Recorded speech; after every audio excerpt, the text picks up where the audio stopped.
Adonis probably knew tonight was the last night, so he didn't hold back. Halfway through, his phone suddenly rang. I glanced over and clearly saw the name flashing on his screen. Ophelia. Ophelia was a wealthy heiress. She was probably the woman Adonis was going to marry. Just as that thought crossed my mind, my body suddenly felt empty. Adonis had already pulled away and reached for his phone. He got out of bed, answering the call as he walked toward the balcony. I stared at his tall, broad-shouldered figure, momentarily dazed. "All right, I'll head over now. Give me half an hour." I had no idea what the person on the other end said. After saying that, Adonis hung up and walked straight back toward me. Seeing me holding my nightgown, ready to put it on, he snatched it from my hands and tossed it aside. Then, he placed both hands on either side of me, leaning in. I turned away, avoiding his kiss. "What's wrong? Not happy?" Adonis frowned. I curled my lips into a faint smile. "Your fiancé is waiting for you?" Adonis pinched my chin between his long fingers, forcing me to look him in the eyes. "Ruth, know your place. You don't get to ask me that." "Of course, Mr. Adonis, I don't have the right." I looked at him and smiled. "So no, I'm not unhappy. If you won't let me kiss you, then you kiss it instead." Before leaving, Adonis left a check for $10 million. He said, "I'm getting rid of this apartment. Pack up and move out soon." I nodded. "Okay." He walked to the door but suddenly stopped without turning around. "Ruth, even if we run into each other in the future, we act like strangers." "All right." That night, I sat on the balcony, staring up at the sky for a long time. The midsummer night breeze was as stifling as this bustling city. The dazzling city lights drowned out the stars. I looked for hours but couldn't find a single one. In the end, I picked up my phone and called my agent, who was far away in P-City. "Baby, you finally decided to call me. Do you have any idea how long I've been waiting for this? Where's the artwork you promised me? The month ends in 3 days, when are you handing it in? And the long-term collaboration with H Brand? They've been chasing me, asking when you'll sign the contract. And your illustration book's reprint. Eli, I've decided to leave S-City and move back to P-City." I cut him off mid-rant. "What? You're going back to P-City?" "Yes." "You're leaving now? Why? What about your illustration exhibition next month?" "An exhibition, huh?" I let out a bitter smile. Adonis had made his decision. He was going to marry someone else and cut ties with me. So, there were things he didn't need to know anymore. "I'm canceling it." "No way." Eli rejected me immediately. He had always spoiled me, indulging me unconditionally for the past 3 years. Every time I missed deadlines because of Adonis, he either worked tirelessly to smooth things over or paid my breach of contract penalties out of his own pocket. A foreign film studio once offered me millions for exclusive rights to my best-selling illustration book, but I refused. Instead, I sold it to Adonis's production company for $5 million less. Eli called me a hopeless fool in love 1,000 times, but in the end, he still signed the contract for me with tears in his eyes. When I skipped my very first exhibition in P-City just to take care of a sick Adonis, he was furious. But in front of everyone else, he smiled and handled the mess I left behind. Because of Adonis, Looking back now, every stupid thing I had done in the past 3 years seemed to be because of him. "Ruth, listen to me. I've let you do whatever you want with everything else, but this, I won't back down. Your exhibition in S-City next month will go on as planned, and you will be there in person." His firm tone made my eyes sting with emotion. I suddenly asked, "Why? You tell me, why did you suddenly decide to cancel it? You were the one who insisted on holding your first exhibition in S-City." "Because Adonis is getting married. And the bride isn't me." Eli let out a disbelieving laugh. "I was wondering why you'd suddenly grow a conscience and call me instead of spending the night with Adonis." Ruth, wake up. You're Flacciazzo, a genius illustrator. Even if it's just to spite that blind bastard Adonis, get it together." At dawn, I went into the kitchen. I wanted to make breakfast for Adonis one last time. But before he showed up, his secretary arrived instead, with a contract. A contract terminating our arrangement early. I looked at the strong, competent strokes of Adonis's signature on the document and let out a self-deprecating laugh. Was he afraid I'd cling to him? Without hesitation, I signed my name. When are you moving out? Right now. After replying, I went to pack my things. I didn't own much. My illustration work was all done at my studio, not here. Adonis had been giving me $300,000 a month, thinking he was keeping me. But aside from taking whatever he wanted from me, he never once cared about anything else, especially not my work. Of course, he had no idea that the highly sought-after illustrator, Flecciazzo, whose pieces sold for astronomical prices, was me. I packed a small suitcase and got ready to leave. Hold it. I stopped and turned around. Something else? The secretary smiled, but there was unmistakable contempt in her eyes. The necklace you're wearing, that's from the boss, isn't it? I reached up and touched the pendant on my neck. Yes, Adonis had given me this necklace. It was the first gift he gave me after I became his. A simple heart-shaped diamond pendant. I had worn it for nearly 3 years, never once taking it off. Yes. The secretary crossed her arms and stepped closer. Apart from the $10 million in the contract, the boss never said you could keep anything else. Since you two are done, shouldn't you return everything he gave you? I closed my eyes briefly, then nodded and unclasped the necklace, handing it over. That's it? You didn't take anything else, did you? She scanned me up and down. To be thorough, I should check your suitcase. You don't mind, do you? I don't. I set my suitcase down and opened it for her. She rummaged through it, but aside from my ID and 2 sets of clothes, there was nothing else. And your body? She narrowed her eyes. You're not hiding anything valuable, are you? My expression turned cold. Are you asking to search me? She raised an eyebrow. How else can I be sure you didn't take anything from our boss? Is this Adonis's idea? He pays me to handle his affairs. Then should I take off my dress so you can check? I was wearing a simple, pocketless loungewear dress over my underwear. That would certainly make things. Before she could finish, I slapped her across the face. If you want to search me, tell Adonis to do it himself. After leaving Adonis's apartment, I headed straight to Villa number 109. It was said to be the most expensive villa in S City, so exclusive that even money couldn't buy it. Eli had asked me to move in, saying it belonged to a friend of his. His friend was abroad, and the house was empty, so I could stay for a month. The housekeeper and driver treated me with warmth and respect, almost like I was the lady of the house. They took care of everything for me, down to the smallest details. They even gave me the best bedroom and a studio in the villa. To my surprise, the decor in both matched my taste perfectly. For the first time in a long while, I felt a sense of home. A feeling I had never experienced in the 3 years I had been with Adonis. In the end, no matter how much I gave to him, to Adonis, I was nothing more than a bed partner. Once I settled in, I buried myself in painting.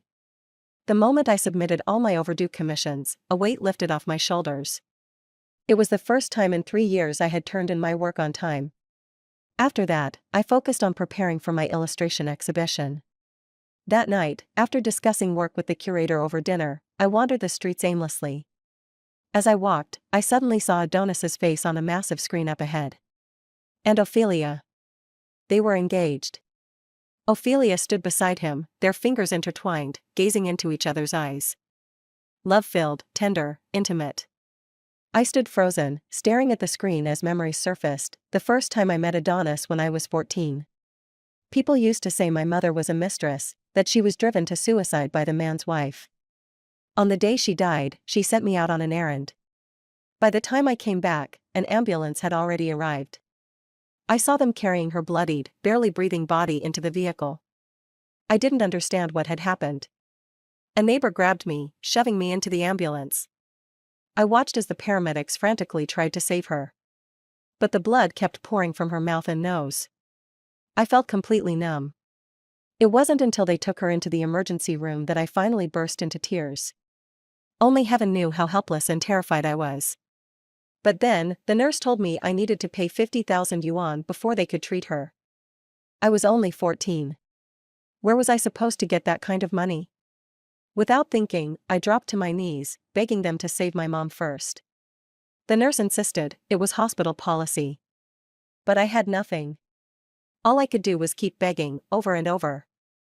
And at my most desperate, hopeless, and miserable moment, Adonis appeared, like a god descending from the heavens. He looked at the nurse and said, "I'll cover the 50,000. I was stunned. By the time I came to my senses and ran after him, he was already gone. Later, the nurse told me his name was Adonis, the richest man in the city. The money was paid, but my mother still didn't make it. She left behind a letter. She wasn't a mistress. When she was with my father, she had no idea he was already married." Boom.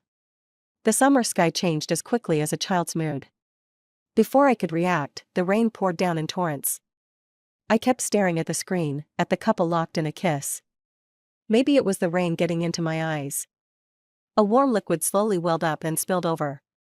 14 to 24. 10 years. Now, let's call it even, the 50,000 yuan, paid in full.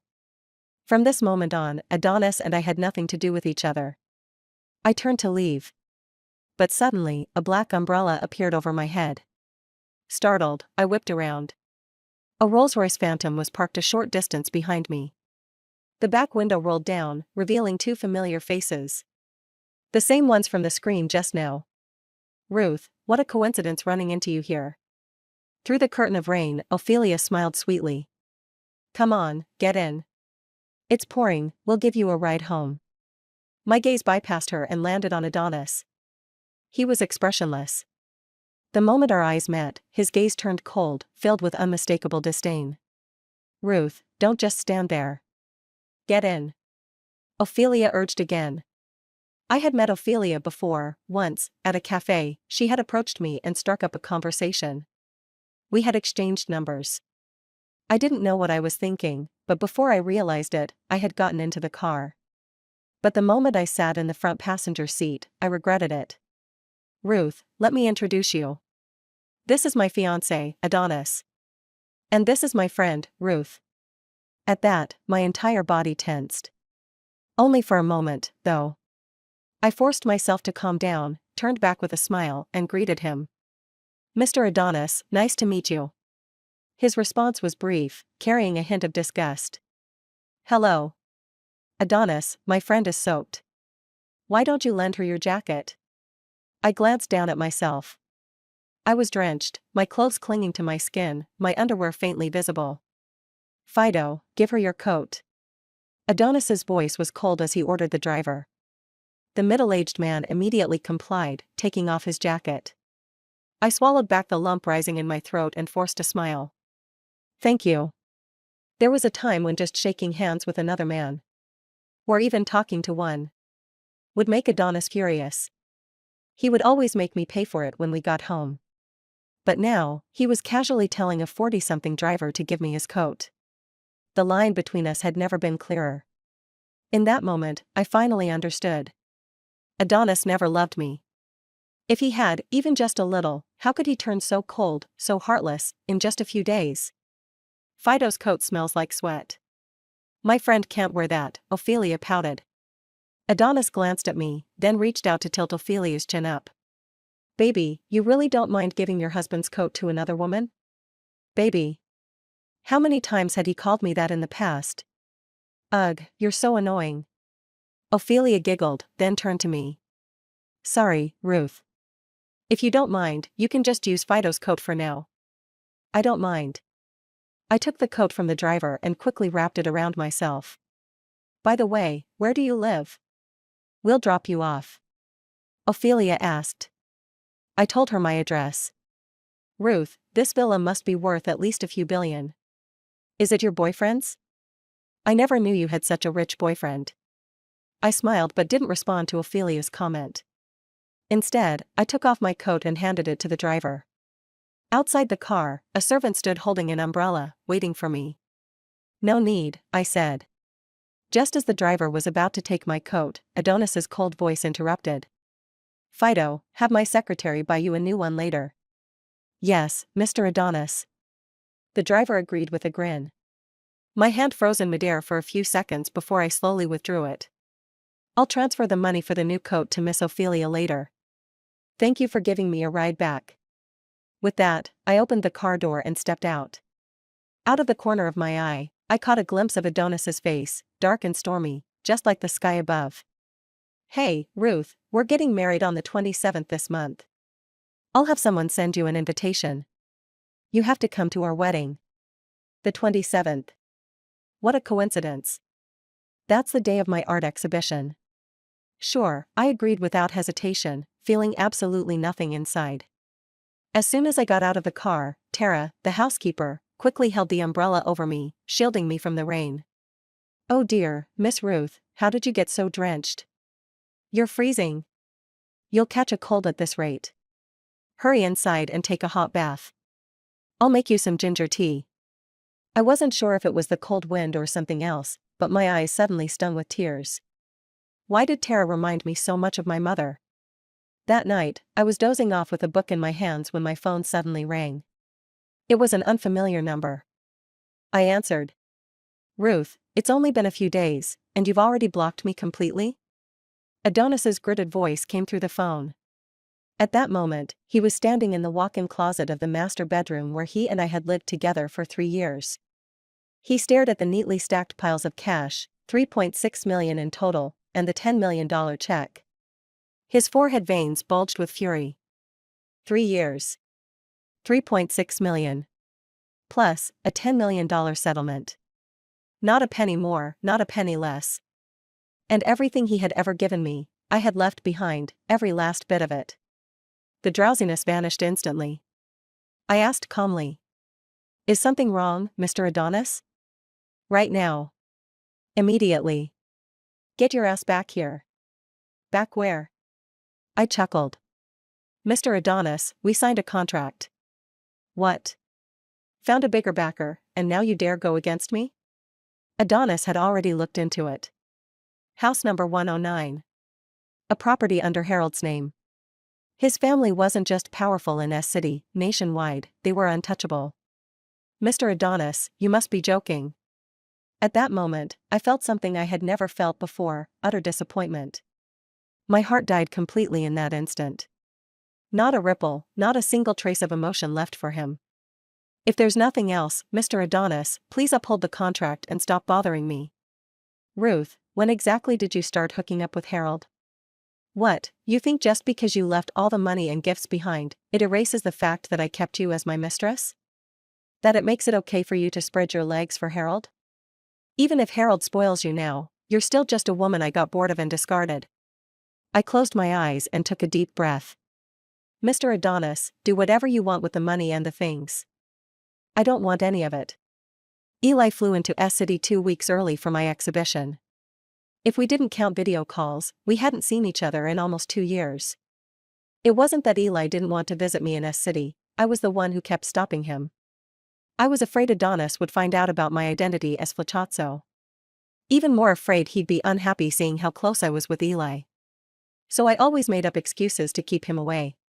When Eli rushed out of the airport and hugged me, I couldn't hold back my tears. Through the mist in my eyes, I saw a familiar car parked on the side of the road. Inside, Adonis sat with a face as dark as a storm cloud. Luckily, he left quickly. But I didn't expect to run into him again, inside the restaurant bathroom. Leaning against the sink a few steps away, he stared at me, his gaze full of shadows. My body stiffened in shock. The moment I realized what was happening and turned to flee, Adonis caught me effortlessly. He pinned me against the wall, his fingers gripping my chin like a vice. "Ruth, you really are something else. It's been, what, a few days? And you've already learned how to play 2 men at once. Tell me, were you messing around with Harold and that other guy while you were still with me?" "Adonis, you're insane." I gritted my teeth against the pain of his crushing grip. "My life has nothing to do with you anymore."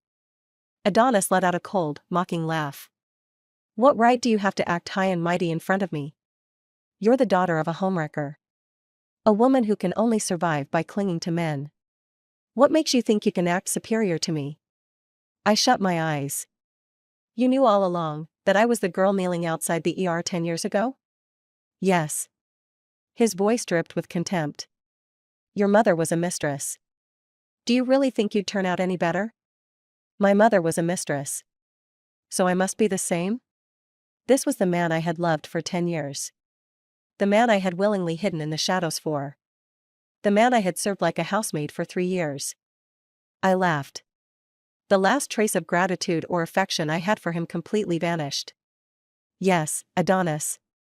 I really am cheap and stupid. Are you satisfied? For a split second, something like regret flickered in his eyes. Ruth, come back to me. Just like before. I can give you everything, except status and a title. Before he could finish, I slapped him across the face. Adonis, get lost. Eli, do you know Harold well? Back at Villa 109, I finally asked the question I'd been holding in for 2 weeks. Yeah, pretty well. He's actually your biggest fan. He'll be at your exhibition, you two should have a good chat. Is that really necessary? You ungrateful brat. He's been spoiling you with food, drinks, and a place to stay, and you're not even going to repay him? If he's really my fan, I'll leave him a painting. That should be enough. Eli, really? Ruth, you're a big name now. Looking at the posters for my exhibition plastered all over the city, Eli sighed. If you weren't so against it, I'd have landed you so many commercial deals by now. I smiled. We don't need the money. Who said we don't? I do. Eli shot me a glare. When we get back, you owe me 10 extra paintings a month to make up for my losses. I chuckled and nodded. Deal. Eli stared at the corner of my lips, where a faint trace of blood still lingered from the bite. The corners of his eyes suddenly flushed red. Hey, Ruth, what do you think? If we put your photo on the promotional poster, wouldn't that have an even bigger impact? It definitely would. Your beauty is even more stunning than your illustrations. If we do that, the exhibition will be packed for sure. Actually, never mind. If too many people show up, it could get chaotic, and if anything goes wrong, it wouldn't be good for you. For the next few days, Eli and I were both busy with the exhibition. Well, mostly he was busy, I was just following him around. 3 days before the exhibition, Adonis and Ophelia's wedding started trending across major media outlets and online platforms. But I had been holed up in the villa, either buried in my artwork or buried in books and research, completely out of the loop. Some of the paintings I had originally planned to showcase were related to Adonis. Now that he and I were nothing more than strangers, I obviously wasn't going to exhibit any of those pieces. Which meant I had to come up with replacements on short notice. Eli pulled up some trending topic lists from a few official domestic platforms and showed them to me.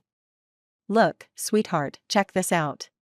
He handed me his phone, his expression smug, but his tone dripping with disdain.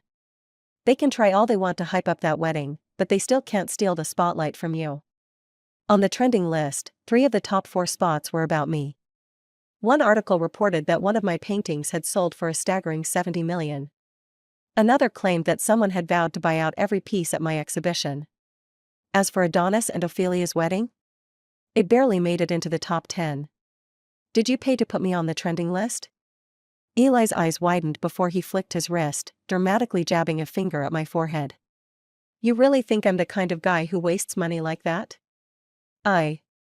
Maybe it was the pressure from the upcoming exhibition, but my period came early. In the middle of the night, I woke up groggy from the cramps. Clutching my lower abdomen, I headed downstairs to make myself some ginger tea. Just as I reached the stairs, I heard a rustling sound coming from downstairs, like someone rummaging through something. At this hour? Could it be a burglar? The thought sent a shiver down my spine. Luckily, there was a baseball bat right by the stairs. Without hesitation, I grabbed it, held my breath, and carefully crept downstairs, following the source of the noise. The sound seemed to be coming from the kitchen. As I got closer, I saw the kitchen light was on. I tiptoed forward as quietly as possible. Sure enough, there was a shadowy figure crouched in front of the cabinets, searching through them. My eyes widened in alarm, but I didn't hesitate. Clutching the bat tightly, I charged forward. Ah! Just as I was about to swing, the man suddenly stood up and spun around. Caught off guard, I gasped in shock, stumbled back, and lost my balance. In the next second, a long arm reached out, catching me before I could fall, while another hand gently covered my mouth. I stared at the man in front of me, his features sharp and refined, exuding an air of elegance and authority. I was momentarily stunned. Sorry for scaring you. I'm Harold. His deep, rich voice was smooth and magnetic, like a rare orchid blooming in the dark. Harold. The owner of this villa. My eyes widened even further in disbelief. Harold let go of my mouth, his lips curling slightly into a faint smile. It's late. Let's not wake the others. Hearing his words, I glanced down. That's when I realized I was still in his arms, pressed against his broad, warm chest. I was wearing a long nightgown, so nothing was exposed, but underneath. I wasn't wearing a bra. My face instantly turned crimson. It felt like an electric shock had jolted me, and I sprang out of his arms. I quickly lowered my head, hunching my shoulders as I stammered, sorry. I didn't know it was you. Without a bra, it was obvious. When I was with Adonis, he had loved it, he could never get enough. Harold, towering over me with his height advantage, gazed down at me. I wasn't sure if he was in a good mood, but in the soft light, I could see the curve of his lips deepening into an alluring smile. I just got back and hadn't eaten yet, so I figured I'd make something. Are you hungry too? I shook my head furiously. And no, I'm not hungry. Please, go ahead. I won't bother you. With that, I bolted back to my room as if my life depended on it.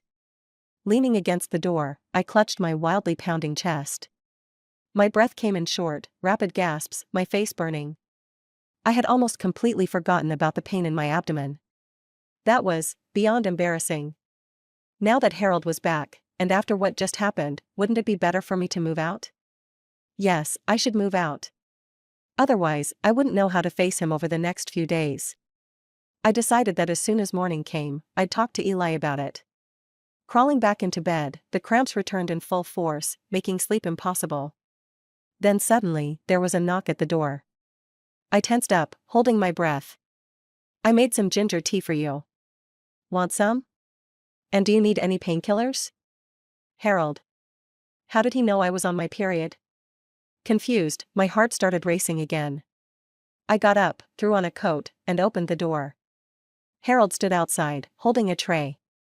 On it was a steaming bowl of ginger tea, along with a box of painkillers specifically for menstrual cramps. I looked up at him. He looked at me. The rising steam blurred our gazes, softening the space between us. Maybe it was just my imagination, but for a moment, I thought I saw something incredibly gentle in his eyes. There's a stain on the back of your nightgown. Harold cut me off and handed me the tray. The tea might not work instantly, but the painkillers will. I took it from him. Take them and get some rest. With that, Harold turned and left. Last night, I slept soundly. When I went downstairs in the morning, I didn't see Harold, and I let out a sigh of relief. Good morning, Miss Ruth. Our sir has returned, but he left early with Mr. Eli. They asked me to tell you to have breakfast on your own. The housekeeper was in the kitchen. Whenever she saw me, she always greeted me with a warm, affectionate smile. All right. I didn't dare ask too much. Thank you for the ginger and brown sugar tea last night. What ginger and brown sugar tea? I didn't make any for you. Did you want some? I can make it now. I froze.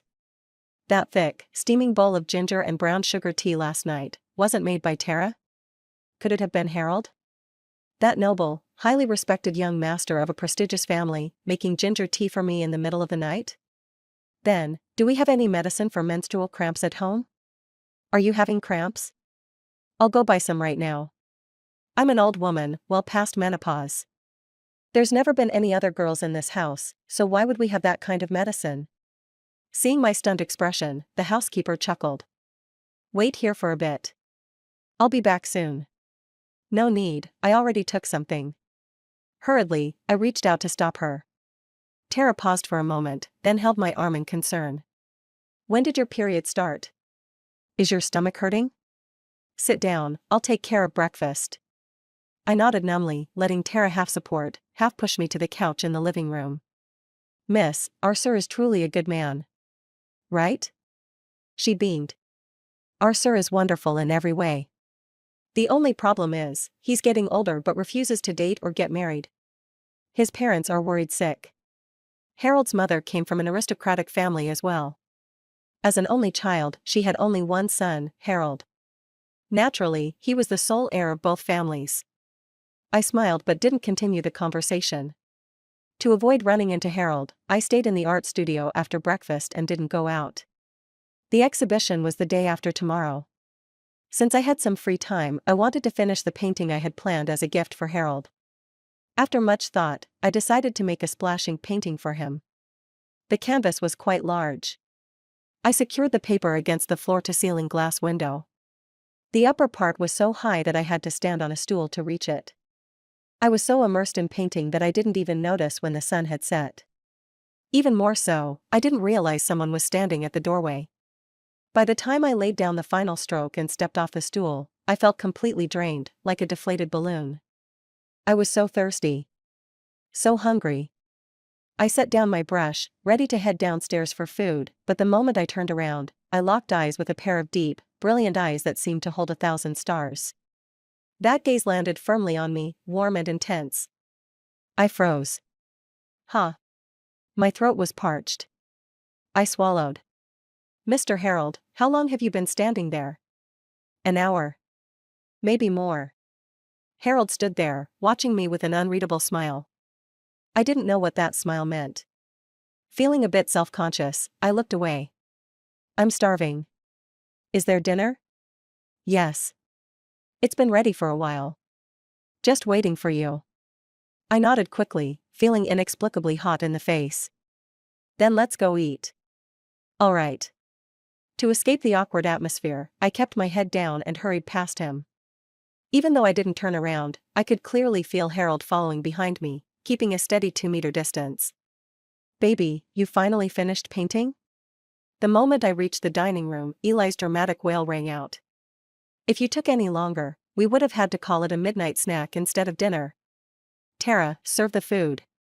Harold's voice came from behind me. Soon, the table was set. I was starving. I didn't care about anything else and started digging in. Hey, baby, slow down. Wipe your face. You're about to turn into an abstract painting yourself. Eli chuckled and handed me a hot towel. I had just stuffed a large bite of food into my mouth. Hearing him, I glanced up at Eli. Can I finish eating first? Eli stared at me, momentarily stunned. Go ahead, Harold said. After eating my fill, I finally felt better, enough to talk to Harold normally. Mr. Harold, what do you think of the splashing painting from earlier? Harold's sharp brows eased slightly. After a moment of thought, he said. If it were auctioned, I'd expect it to fetch at least 10 million. Eli's eyes widened in shock. I need to see this. With that, he jumped up and sprinted to the second floor. I couldn't help but smile. Thank you for the compliment. Harold's approval reassured me. After all, it was a gift for him. If he didn't like it, I'd have to redo it. On the day before the exhibition, Eli accompanied me to the venue. Everything was already set up, and it looked spectacular. I was very satisfied. Baby, that painting from yesterday, it's incredible. What's its title? How about we set up a special display case for it? It deserves its own spotlight. I shook my head. It's called City's Night Wanderer. I'm giving it to Mr. Harold. It won't be on display. Eli blinked, then narrowed his eyes with a teasing smile. Hey, be honest with me. Do you have feelings for him? I rolled my eyes. Dear Eli, you already knocked some sense into me. I'm not going to be a love-struck fool again. Hey now, that's unfair. That scumbag Adonis? He's not even worthy of Harold's pinky toe. I grinned. And what does that have to do with me? To minimize my time with Harold, I deliberately dragged Eli out for dinner that night. He said a friend recommended a fantastic restaurant. We went. But what I didn't expect, Harold was there. And judging by how he was sitting, it seemed like he was waiting for us. Eli pulled me forward. See? My friend didn't lie. Great place, huh? I wanted to strangle him. While I glared speechlessly at Eli, Harold had already walked over and pulled out a chair for me. Please, sit. Thank you. Eli sat beside me. Harold returned to his seat and handed me the menu. What would you like to eat? Mr. Harold, you decide. I'm not picky. Harold nodded and called the waiter to order. He ordered casually. But as I listened, my heart pounded. Every single dish he chose was something I loved. I had always assumed that Tara cooked my favorite dishes because Eli told her what I liked. But now, I couldn't help but glance up at Harold. At that moment, he finished ordering and looked back at me. Our eyes met. Under the soft restaurant lighting, his gaze was deep and warm, holding an undeniable tenderness. I forced myself to stay calm and smiled, saying, "Isn't Mr. Harold from B-City? How come you love the food here so much and have such an interest in it?" Harold curved the corners of his mouth and replied, "When I was little, I ate a lot with my grandparents, so I slowly grew to like it." I nodded, unsure of how to respond next, when Eli stepped in and asked, "By the way, how are your parents doing now?" Harold picked up his water cup and took a sip before saying softly, "Well, they're in good health, but they're planning to cut ties with me." "Ah, why?" Eli asked. I was curious too. Because the people they set me up with for blind dates, I haven't met a single one. I was speechless. "Harold, what a coincidence, you're back in S-City." Halfway through our meal, Ophelia suddenly appeared in front of us. Harold raised an eyebrow, glancing at her. "Who's this? Calling out here randomly?" Ophelia's smile instantly froze. Eli, not helping, snickered and laughed out loud. "Ruth, you're here too?" "Sorry, I just noticed you." Ophelia turned to me. I nodded faintly at her. "You got my wedding invitation, right? You must come tomorrow, and make sure to bring your boyfriend."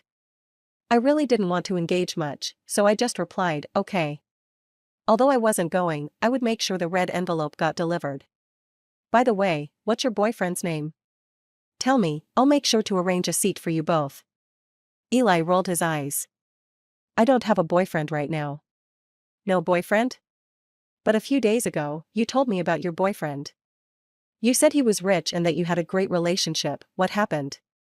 Did you break up so soon?" Eli couldn't hold back anymore. "Ophelia, right? On the way here, I saw your fiancé Adonis holding a young girl and going into a hotel. If you hurry now, you might catch them in the act."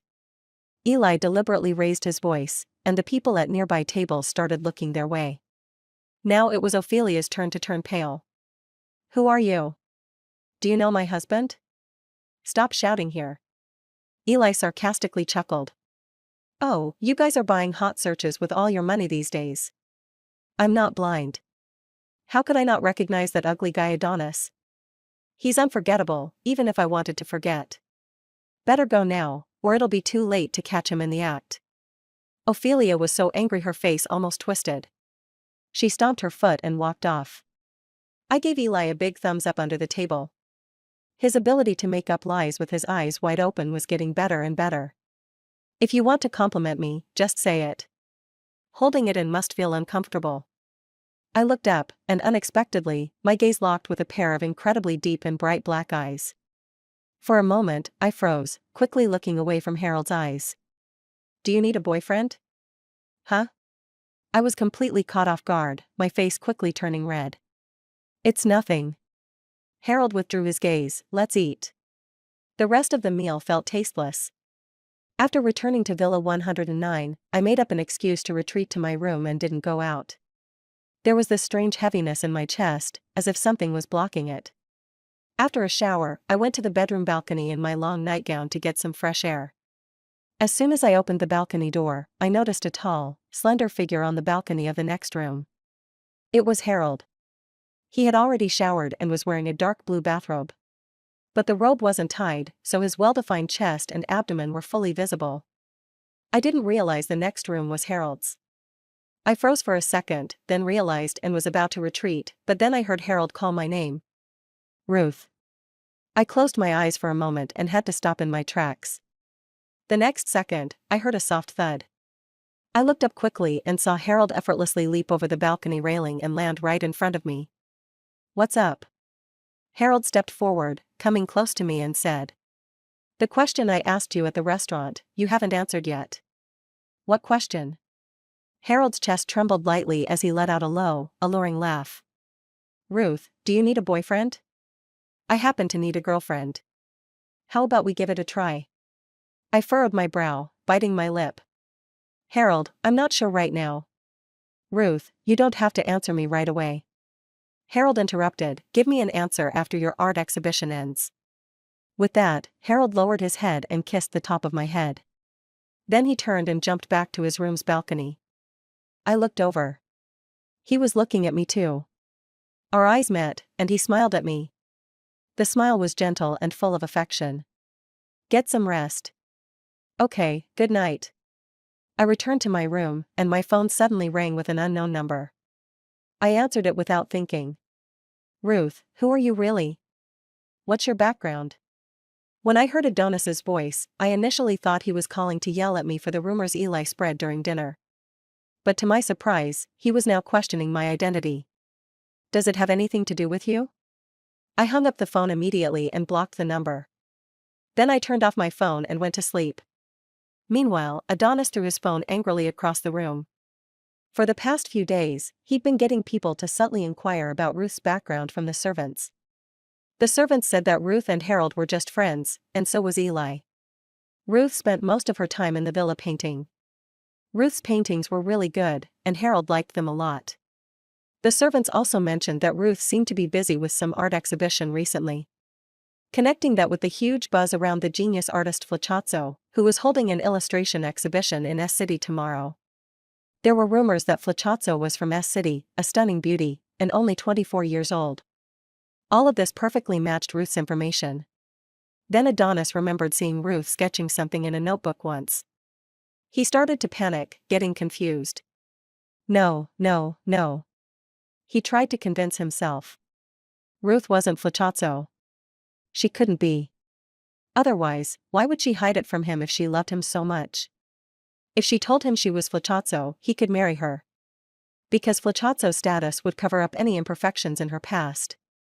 He'd gain so much for his family and company if he married Flacciazzo. So, if she didn't say it, she couldn't be Flacciazzo. Yes, Ruth wasn't Flacciazzo. She absolutely wasn't. My art exhibition lasted for 5 days. The first day was the most important. The rest went as expected. Except that Eli secretly let in a huge group of journalists without telling me. As I was wrapping up the Q&A with the reporters, suddenly, a familiar figure emerged from the crowd. It was Adonis. He snatched the microphone from one of the reporters and looked at me, his eyes bloodshot, gritting his teeth. Ruth, who told you to hide your identity? Do you have any idea how much I love you? Everyone was shocked and turned to look at Adonis, and all the cameras shifted to him. The news of his wedding to Ophelia had been all over town for days, and now, the scene was in an uproar. I froze for a moment. Do you know who I love? It's you. Tears fell from Adonis's eyes. In the half-month we hadn't seen each other, he looked visibly more worn out. Mr. Adonis, if I'm not mistaken, isn't today your wedding day with Miss Ophelia? Did the groom end up in the wrong place? A reporter asked. Shut up. Adonis yelled angrily, and under the stunned gaze of the crowd, he slowly made his way toward me. Security immediately stepped in, blocking his way. Ruth, it's been 3 years. We've been together for 3 years. Have I treated you badly? Why did you hide your identity from me? I looked at Adonis and finally snapped back to reality.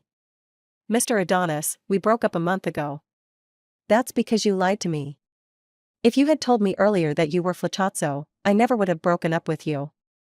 The woman I'm marrying today would be you. Adonis shouted in fury. The crowd looked at him with disdain. It was clear that by saying this, he was admitting that his reason for chasing me today was because of my Flacciazzo identity. The fans began to boo him. But Adonis didn't care. He knelt down on one knee in front of me. He reached into his pocket and pulled out a small box, opening it. Ruth, from the very beginning until now, the person I've always loved is you, and the only person I want to marry is you. Ruth, I love you. Will you marry me? Mr. Adonis, are you really proposing to me in front of my boyfriend? Do you think I'm dead? Suddenly, a voice full of authority and coldness echoed through the room. I, along with the rest of the crowd, turned to look in the direction of the voice. There, Harold walked toward the stage with the grace and confidence of a king. The room instantly fell silent. "Harold, Ruth is my woman." Harold walked up to me, held me in his arms, and shot a cold, piercing glance at Adonis. "She broke up with you a month ago. Her boyfriend now is me." "No, that's impossible." Adonis shook his head and screamed. "Harold, Ruth doesn't love you, she loves me." "Oh really? Then why don't you tell everyone who you're in love with right now?" I looked at Harold, his expression gentle and affectionate, and without hesitation, I answered. "Of course, it's you." Harold smiled. Under the gazes of everyone, he lowered his head and planted a deep kiss on my forehead. Amid the screams from the crowd, security forcibly pulled Adonis away. But he kept staring at me, his eyes filled with desperation and tears, as if pleading. Was he regretting it? But what does that have to do with me now? Aside from that little interruption from Adonis, my art exhibition went smoothly from start to finish. It achieved an unexpected level of success. Major media outlets vied to cover the exhibition. What surprised me was that someone actually wanted to buy all my works from the exhibition. They were willing to pay any price. But I declined. I only gave them the chance to select 10 pieces. It was a perfect ending. As for Adonis, things didn't go well for him. Not only did he lose Ophelia as his bride, but he also became an enemy to her family. They cancelled all collaborations with Adonis's company and started pressuring him in every way possible. Adonis's company's reputation and stock value plummeted. But honestly, I didn't care. On the day the exhibition ended, I couldn't wait to book a flight to P-City. For the past few days, I had no idea how to face Harold. I tried to avoid him as much as possible, coming home late and leaving early. It seemed like Harold understood what I was going through. So, for these few days, he didn't try to approach me. Once on the plane, I took out my phone and typed a text. "Thank you for helping me out that day, but I'm not ready to start a new relationship, so I'm sorry." After sending the message, I switched my phone to airplane mode. Then, I leaned back in my seat and closed my eyes. "Excuse me, miss, can I get through?" Suddenly, a familiar voice echoed above my head. It was deep, rich, gentle, and magnetic. Like the most beautiful note played on the oldest and most expensive cello. My heart skipped a beat, and I quickly opened my eyes. Looking up at the handsome face just inches away from me, I felt my eyes well up. "What are you doing here?" Harold lifted the corners of his mouth in a smile as warm as March sunshine. "I've been in love with a girl for many years, and she's heading back to P-City. I've decided to follow her there. Even if I have to chase her relentlessly, I'm going to make her mine. END.